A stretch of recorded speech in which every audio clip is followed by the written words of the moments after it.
Tu veux être expatrié, mais tu ne parles pas anglais. Quand on dit qu'il faut parler anglais, c'est compliqué. Après avoir regardé cette vidéo, tu feras l'investissement le plus important de ta vie. Bienvenue sur Cookinvest. Je suis Adelise, experte en gestion de programme.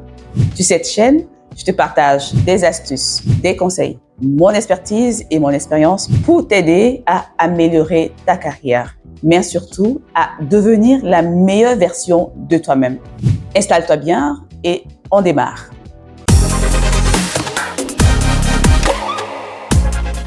Aujourd'hui, on parle de quoi? On parle d'investissement sur soi. Vous savez, quand on commence à travailler, on a tellement galéré pour avoir notre premier poste qu'on se dit « Waouh, enfin, je vais profiter. Je vais réaliser tous mes projets. Je veux déménager, je vais m'acheter une voiture, je vais acheter mon premier terrain. » Et on a toute une longue liste de projets qu'on aimerait réaliser.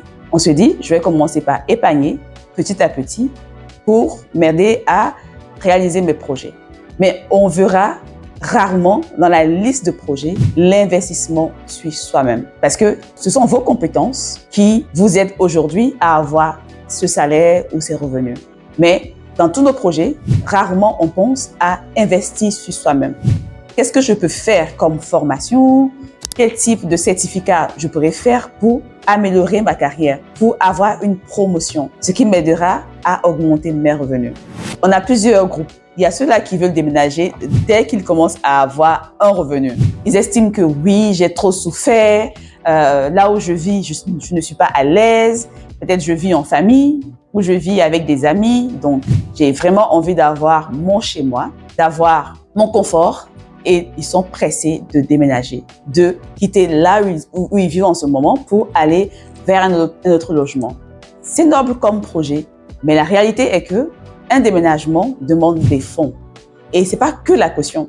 Déjà, la caution va vous demander beaucoup d'argent. Quand on déménage, ça vient avec son lot de charges. Il faut penser aux factures, la facture d'eau, de courant, d'Internet et d'autres factures.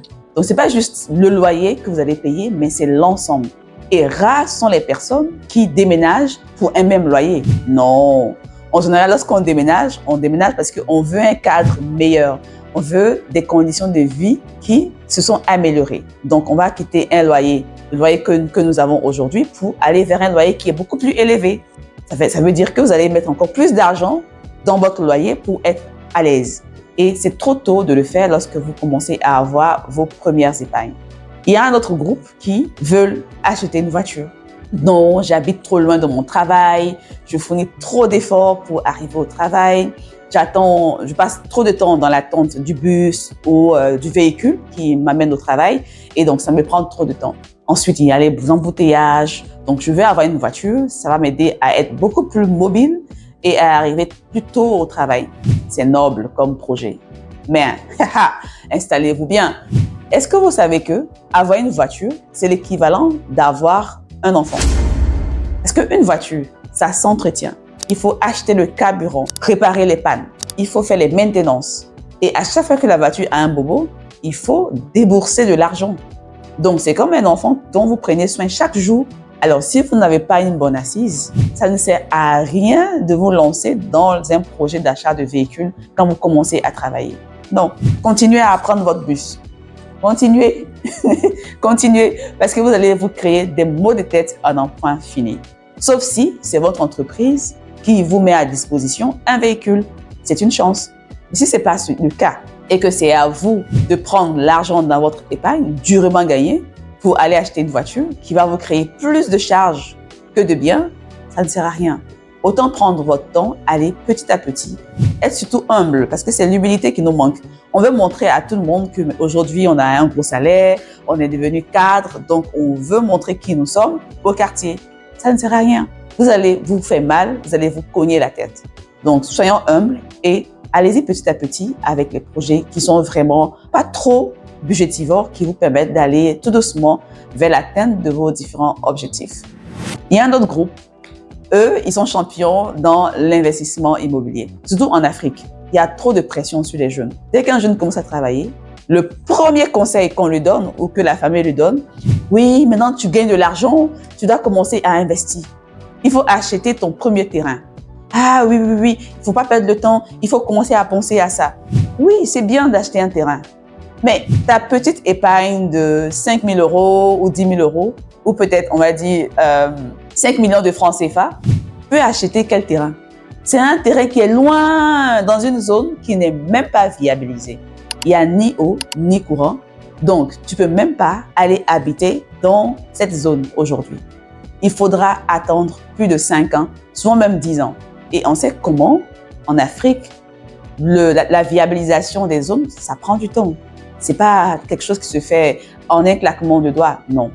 Donc, tu auras investi 5 millions, ta petite épargne, dans un terrain qui est loin, qui ne sera pas utile ou utilisable aujourd'hui pour toi. C'est une bonne chose. D'autres diront oui, avec le temps, le terrain va prendre de la valeur. C'est vrai, mais quelle valeur? Plus c'est loin, même la prise de valeur aussi est lente. Alors que cet argent-là, tu aurais pu prendre ça pour investir sur toi-même, te payer des formations qui vont t'aider à avoir un salaire à 6 chiffres. Parce que tu ne peux pas aujourd'hui recevoir un salaire peut-être de 500 000 francs ou un salaire de 1 million et espérer gagner plus si tu n'investis pas sur toi. Tu veux être expatrié, mais tu ne parles pas anglais. Quand on dit qu'il faut parler anglais, c'est compliqué. Mais prends-toi une formation en anglais, ça va t'aider. Moi, j'ai commencé ma carrière comme assistante juridique. J'étais, on va dire, conseillère juridique. Donc, j'apportais une assistance juridique aux personnes réfugiées et déplacées sur les questions d'état civil, pour avoir des documents d'identité et aussi sur la gestion du foncier rural. Mais très tôt, je savais exactement ce que je voulais comme carrière. Je savais que je voulais être expatriée, je voulais être directrice. Voilà, donc j'investissais sur moi. Je me suis acheté beaucoup de livres sur tout ce qui est lié au développement personnel. Beaucoup de livres. Je mettrai dans la barre de description plusieurs livres qui pourraient vous intéresser, que vous pourriez acheter et lire. Des livres qui m'ont apporté beaucoup. J'ai aussi investi dans la formation. J'ai fait une formation en droit, mais après, je me suis formée en gestion de projet. Donc, c'est autant d'investissements qui m'ont aidé aujourd'hui à occuper la position dans laquelle je suis aujourd'hui. Vous ne pouvez pas espérer un gros salaire et puis utiliser vos revenus d'aujourd'hui n'importe comment. C'est pas possible. Il faut être aligné. On n'a pas dit de ne pas planifier votre futur, de ne pas investir dans votre bien-être, non. Mais chaque pas, chaque succès de cette vie demande des sacrifices. Vous pourrez déménager après, dans 1 an, 2 ans. Vous pourrez acheter votre voiture dans 5 ans. Vous pourrez acheter votre terrain dans peut-être 5 ans. Mais il est important aujourd'hui d'utiliser les revenus que vous avez pour pouvoir créer d'autres revenus. Ça veut dire quoi simplement? Si aujourd'hui vous gagnez 500 000 francs, comment vous pouvez investir une partie de ces revenus-là sur vous permettre de pouvoir gagner un peu plus? Et c'est aussi simple que ça. Aujourd'hui, vous êtes dans une entreprise, il y a peut-être une opportunité. Quand on prend votre CV, le CV avec lequel vous êtes rentré dans l'entreprise, c'est le même CV qui est là, qui n'a pas bougé. Il n'y a pas eu un certificat, il n'y a pas eu une autre formation qui est venue s'ajouter à vos compétences. Comment vous allez convaincre les gens? Non. Il y a des personnes aujourd'hui qui ont beaucoup de diplômes. Parfois, ils ont un doctorat, ils ont un master, ils ont tellement de diplômes. C'est une bonne chose. Mais il leur manque des compétences, ce qu'on appelle des soft skills. Ils ne savent pas parler en public. Vous partez dans une réunion, on vous pose des questions, personne ne répond. Ou on vous demande qui a un avis à partager, qui aimerait poser une question. Il n'y a pas de main. Alors que tu as beaucoup d'idées, tu as beaucoup de choses à dire, mais tu es intimidé. Mais prends-toi une formation sur comment parler en public. Ça va t'aider à t'exprimer. Tu es bon techniquement, mais on ne te voit pas, tu ne te fais pas remarquer. Comment, dans ton entreprise, on va voir ta compétence, on va mieux apprécier si tu ne parles jamais. Tu veux être manager, tu veux gérer une équipe, mais en réunion, tu ne parles pas. Quand tu auras ton équipe, comment tu vas leur parler? C'est ça la vraie question. Ou on t'a jamais entendu donner une bonne idée en réunion et tu veux qu'on te prenne, on te donne une promotion. Il faut se faire voir. C'est vrai, parfois c'est mal perçu, on trouve qu'on manque d'humilité et autres. C'est pas grave. C'est mieux de manquer d'humilité et puis on me voit et on me donne ce dont j'ai droit en fait.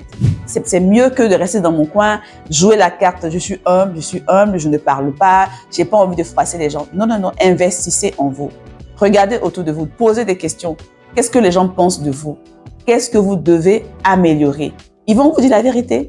Et posez la question surtout aux personnes qui sont bienveillantes, des personnes qui ont envie de vous voir réussi, elles vont vous dire non, vraiment, tu es bonne techniquement, mais il te manque telle formation, peut-être en anglais. Parce que quand tu t'exprimes en anglais, on n'arrive pas à te comprendre. Peut-être que tu dois investir sur comment parler en public. Peut-être que tu dois investir sur une formation beaucoup plus qualifiée, comme la gestion de projet, comme, voilà, selon ta carrière. Mais il est important d'investir sur soi-même. Parce que tout ce qui va vous rester, quand vous perdez tout, ce sont vos connaissances, ce sont vos diplômes, c'est votre savoir-faire. Et si demain, vous perdez un travail, vous perdez un revenu, ce sont vos compétences qui vont vous aider à avoir à nouveau un autre revenu. Voilà ce que je voulais vous partager aujourd'hui.